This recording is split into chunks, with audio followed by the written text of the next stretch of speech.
Sure, the San Francisco 49ers were missing some of their best players. Do you feel any worse about the win? No, it felt really good. A 38-10 butt kicking from the Green Bay Packers to essentially end the San Francisco 49ers season. We react to it live after the game.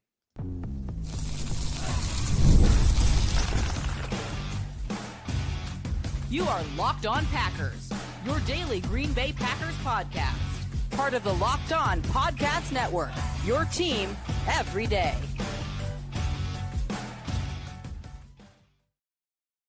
You are Locked On Packers, part of the Locked On Podcast Network, your team every day. I'm Peter Bukowski, and I cover the Packers for The Leap, a newsletter I would love for you to subscribe to. Follow me on Twitter, Peter_Bukowski. Follow the podcast on Twitter, Locked On Packers. Like us on Facebook. Subscribe to the podcast, iTunes, Spotify, Google Podcasts, wherever you find podcasts, you will find Locked On Packers, the #1 Packers podcast on the internet. And this show for fans who know what happened. They want to know why and how. Thanks to everyone who makes Locked On Packers their first listen every day. We hope you like starting your day with us as much as we like starting our day with you. Today's episode brought to you by our friends at FanDuel. Go to FanDuel.com and you can get $200 in bonus bets if your first $5 bet wins. The Green Bay Packers beat the daylights out of the San Francisco 49ers 38-10, and it started on the opening drive. It started with the Packers setting the agenda, setting the tempo, setting the tone, and running it right down the 49ers' throat on the opening drive. They go up 7-0 and basically don't look back from there. And whatever excuses that you want to make,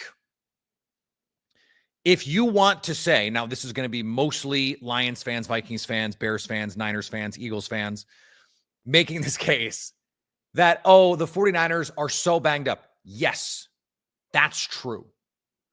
And so the Packers, being a good team, should beat up on the 49ers, and they did that.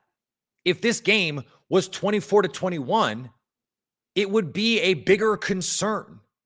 You get to celebrate this because good teams take care of business. When we got late in the week, I started calling this game a TCB game, taking care of business.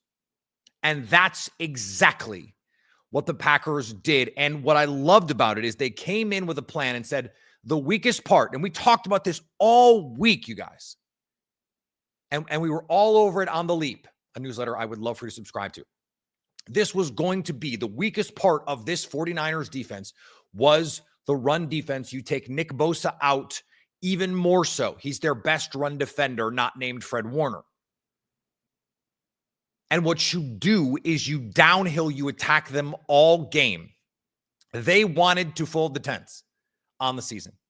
And my guess is we'll be in the tent folding business with the 49ers here moving forward. And I said the Midwesternly neighbor thing to do is to help them.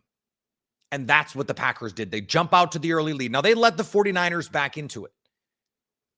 But then they got all of the necessary points that they needed thanks to Josh Jacobs in the red zone. They go 4 of 4 in the red zone when it mattered. And 5 of 5 in the red zone. And just last week, we talked on this very program about how the offense down to down, play to play was really, really good.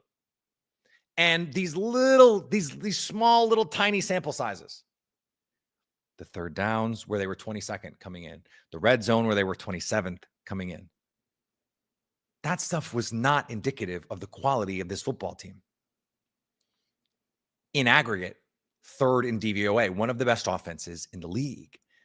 And they showed in this game exerting their will on an opponent, saying, we're just going to take your will to play away.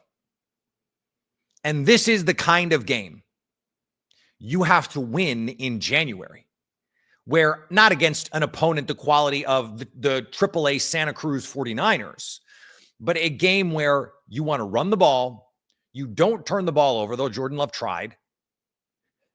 Had a couple that he probably wants back. That late one to Christian Watson and then another one to Christian Watson where he just sort of lofts that baby up. Now, the free play one, we don't count that one against Love. He knows he's got a free play. The Packers need to get set in a situation like that. But they were also due a little bit of karmic regression here because Love was basically over the course of the season a perfect one-to-one turnover-worthy plays into turnover situations. Usually over the course of the season, that's not going to happen. And this team played a no-nonsense kind of game. 5 red zone trips against any NFL defense, much less one with Fred Warner on it. I don't care. I almost don't care who else is on the field.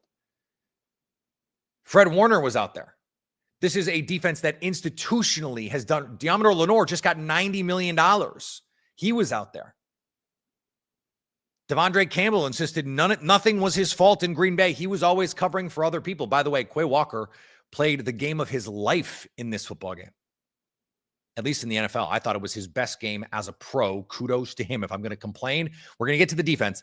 But if I'm going to complain about Quay Walker when he doesn't play well, we have to give him his props when he does.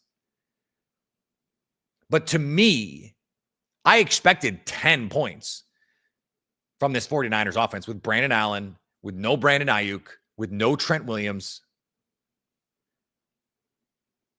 I mean, this is a team that you should just beat up, that you should just take down. And that's what you did. That's what you did. And you can't say, oh, well, it's a backup group of 49ers. Yes. So beat the crap out of them. Beat the crap out of them, which is what the Packers did. And again, it starts with the running game, where you are saying, we are going to dictate the terms to you in this football game.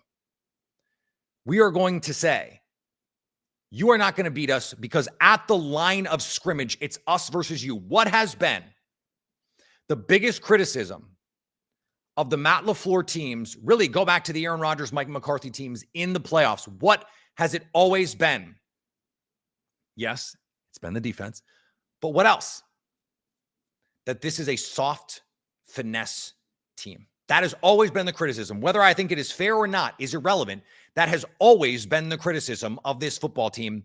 And not always, but in the Aaron Rodgers era and now into the Matt LaFleur era, that has been the criticism.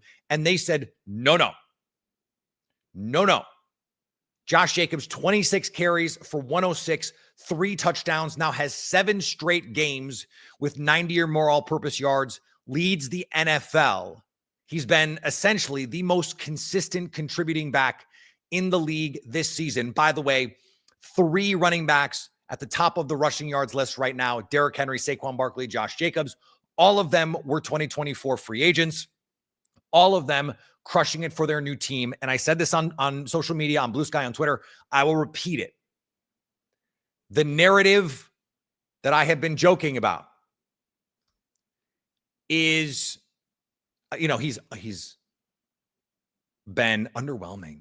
He's underperformed. He's been below average was the phrase that Bill Barnwell used in ESPN. I'm done. I'm done making the case against that narrative because that narrative is dead. It's dead.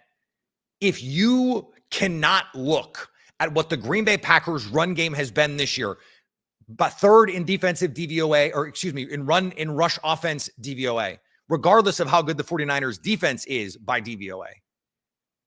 If you can't watch this team this year after this game and say, Josh Jacobs has been a net positive player, and not just a net positive player, but a really good player, you do not live in the same reality with the rest of us.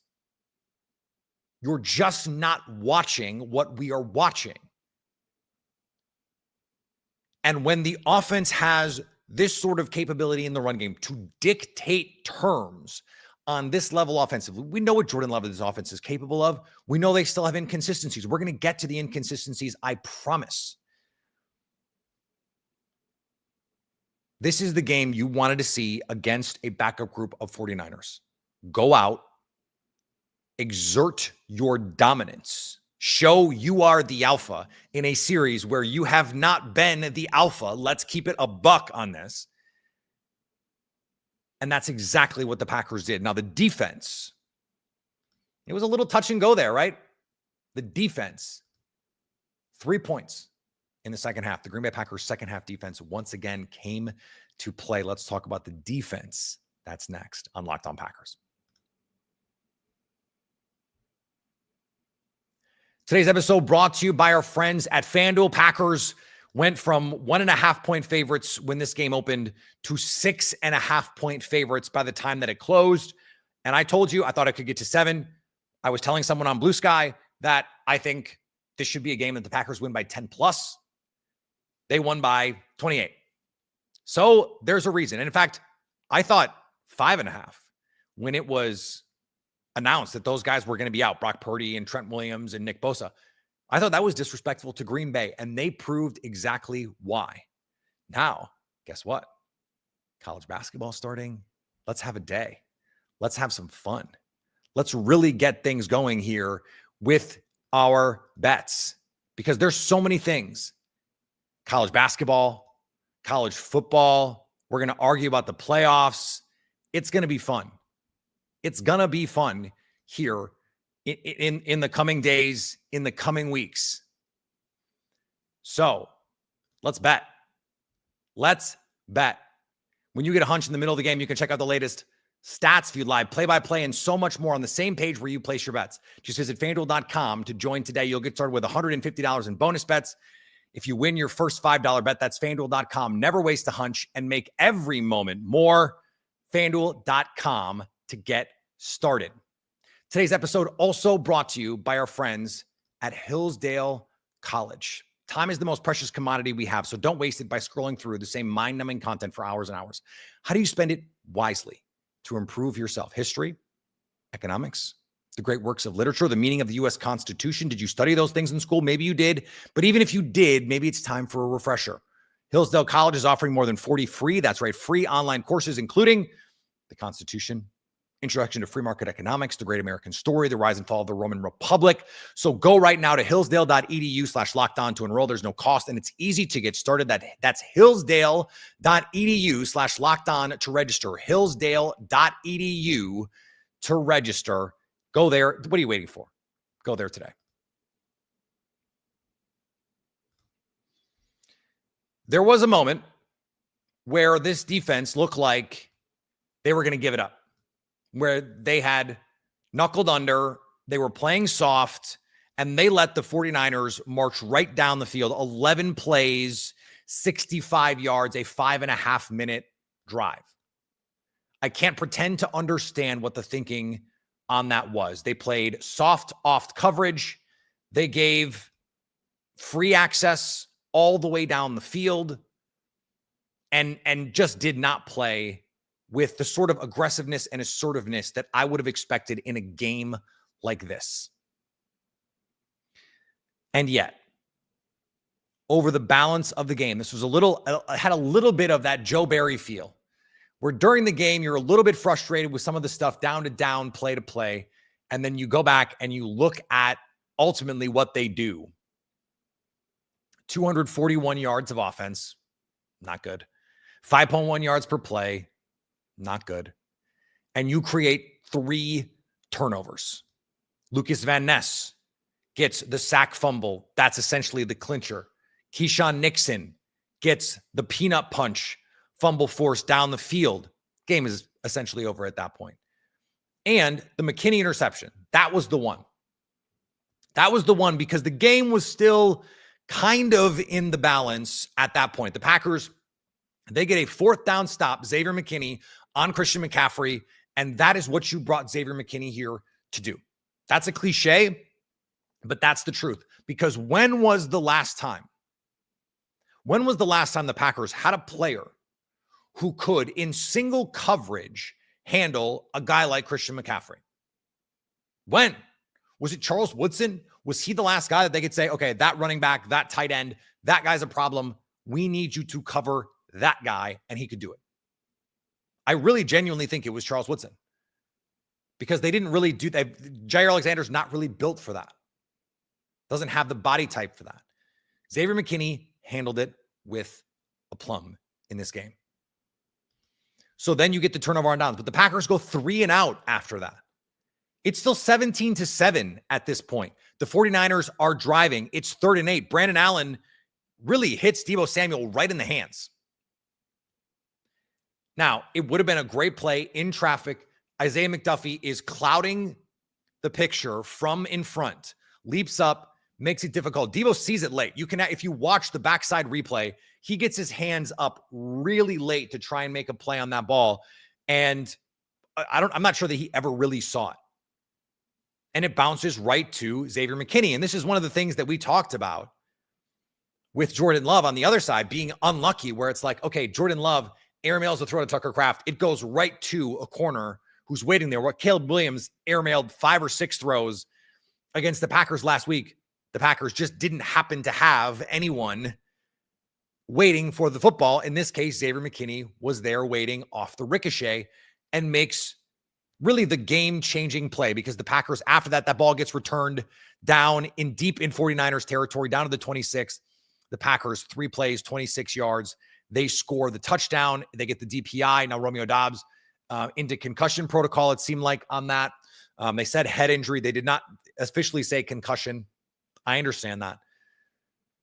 You hope with a short week that they took him into protocol and that he doesn't have a concussion, because otherwise it's very unlikely he's going to play against the Dolphins on Thursday. But that was the game, because then you score. Now it's 24-10, and that's the ball game. They exchange punts. Lucas Van Ness gets the sack fumble. They turn that into a touchdown, and now it's 31-10, and the game is really, really over at that point. But this is what I was trying to explain during the week. If the Packers don't turn the ball over, and they didn't, this defense is going to make plays. They're going to win. Top 10 in drive success rate in terms of preventing scoring when a team, when they get to play defense without having a turnover. When the offense does not set the defense up in disadvantageous positions. The defense came through. I thought Brandon Allen played pretty well in this game. I thought Kyle Shanahan called a pretty good game. They get the double reverse pass. That's actually a throwback screen. They try to go throw the flea flicker. I don't know if that was built into the call. If he had a look at the flea flicker, if it's open, can he throw it? He comes back to the screen. I don't know.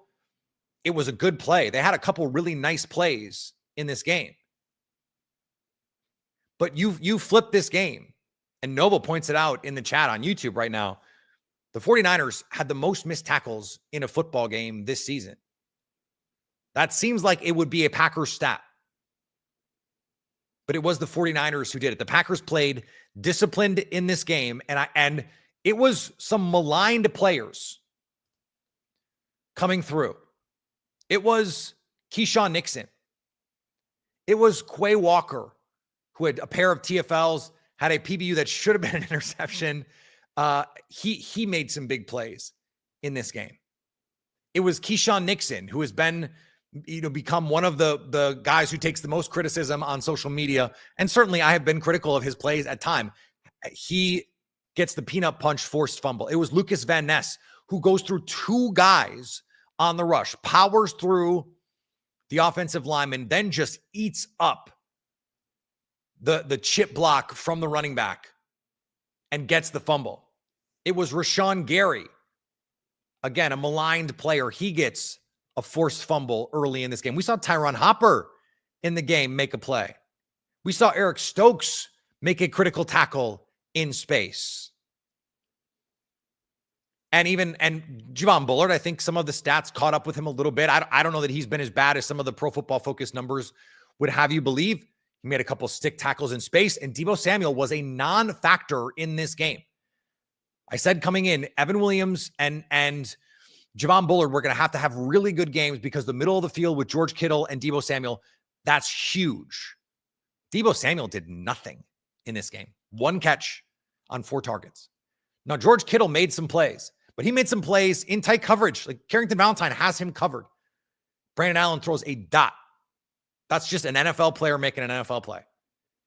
Xavier McKinney has him covered down the seam. Brandon Allen just throws a dot, a freaking dime on a seam route. I love that Tom Brady called out the hey, I run that a bunch with Rob Gronkowski in my career. He knows that call, that play. I liked that insight from Tom Brady. I thought that was useful. One of the few times I thought he made a good point in this game as an analyst. So look, he's the GOAT. Don't get mad.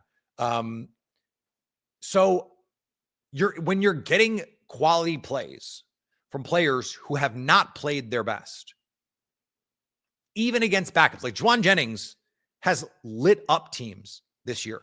He's had almost 200 yards receiving in a football game. George Kittle is an all-pro. Christian McCaffrey is an all-pro. Deebo Samuel, not this year, but has been an all-pro. These are still really good players, even if it's Brandon Allen. And don't pretend, and I try and make this point when it's relevant. Don't pretend like you weren't on social media or that there weren't a lot of Packer fans on social media, because I saw them and I replied to them, and there were a lot of you.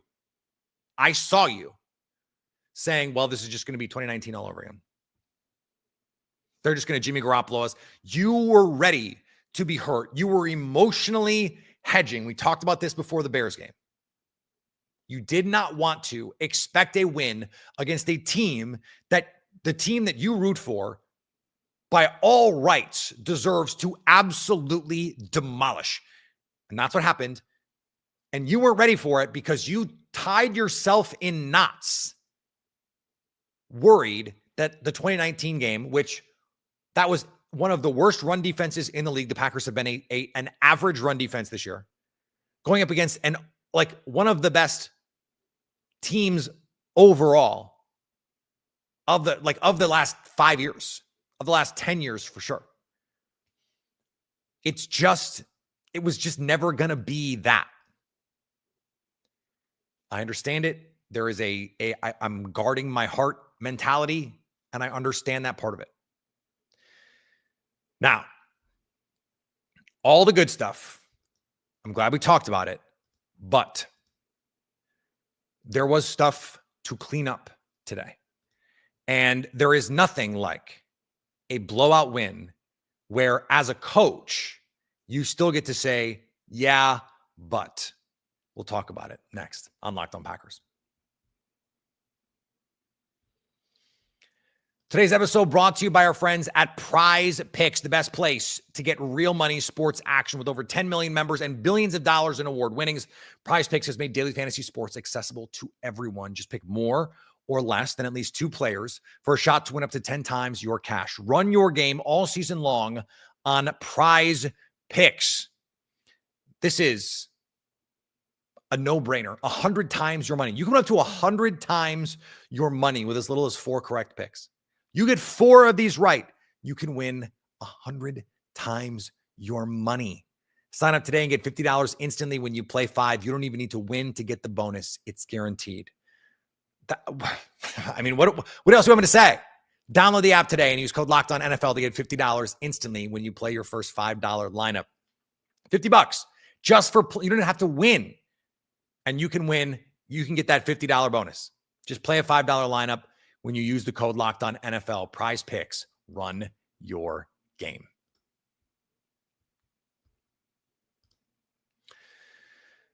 At the end of the first half, the Packers had a chance to end this football game. It's 17-7.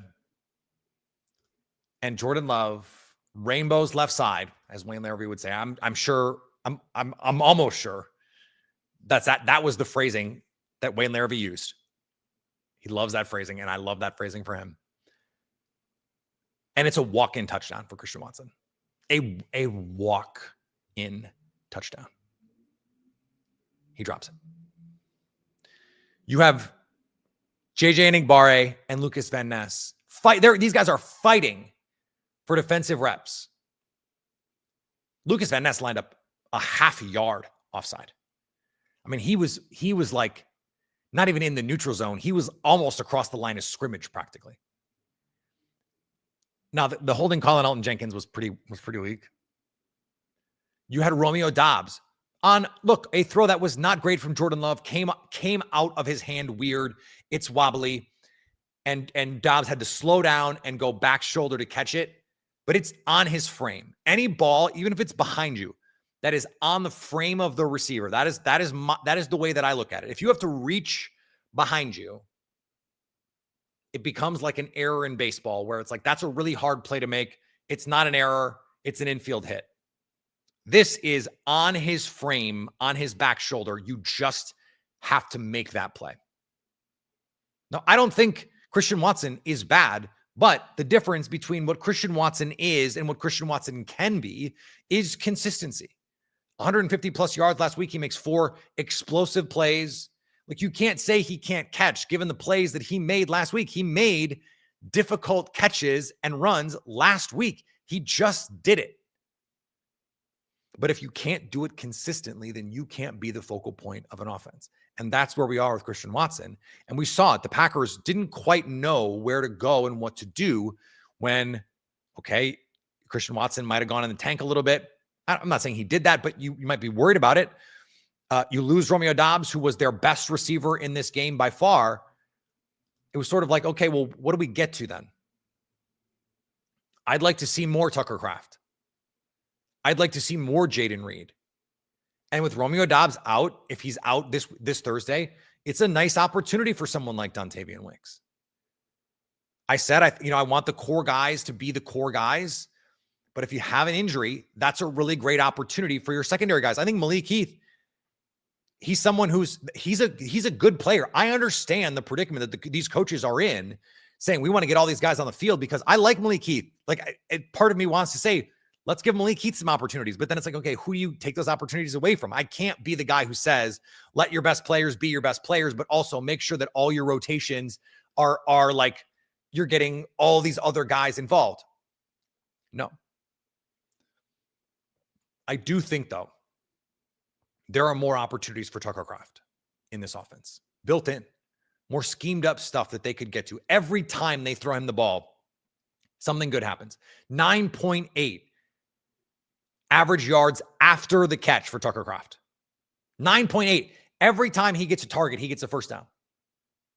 The next closest guy is 2 yards per catch less than him. It's crazy what he is after the catch, and they just don't feed him, and I don't understand it. I'd like to see more of that. And on defense, can you just not have the 1 or 2 drives every game where it just looks like you don't want to be out there? Explain that to me. Like, every other drive, really, they played relatively aggressively. 3rd down, blitzing. Not, we're going to change the coverage structure. We're going to back everybody up. We're going to give you all this cushion underneath. When you're playing a backup quarterback, and they did this last week too, or an unproven quarterback, you know what I want him to have to do? Make great throws down the field. Have him throw it over my head. Make him throw it over my head. And I thought Ross Uglum made a great point. Don't tell him I said that. But I thought he made a great point. No, Ross is my guy. That you should always play the game like the game's tied. And I think, frankly, you should always play the game like it's 3rd and 2. I don't understand why you would want to make things easier. These are NFL players. Why are you make Brandon Allen make those back shoulder seam throws to George Kittle? And that they made the adjustment. He made a couple of those throws, but over the course of the game, you allow 3 points in the second half to this team. It didn't feel quite like that. The Packers actually did not produce on a per play basis.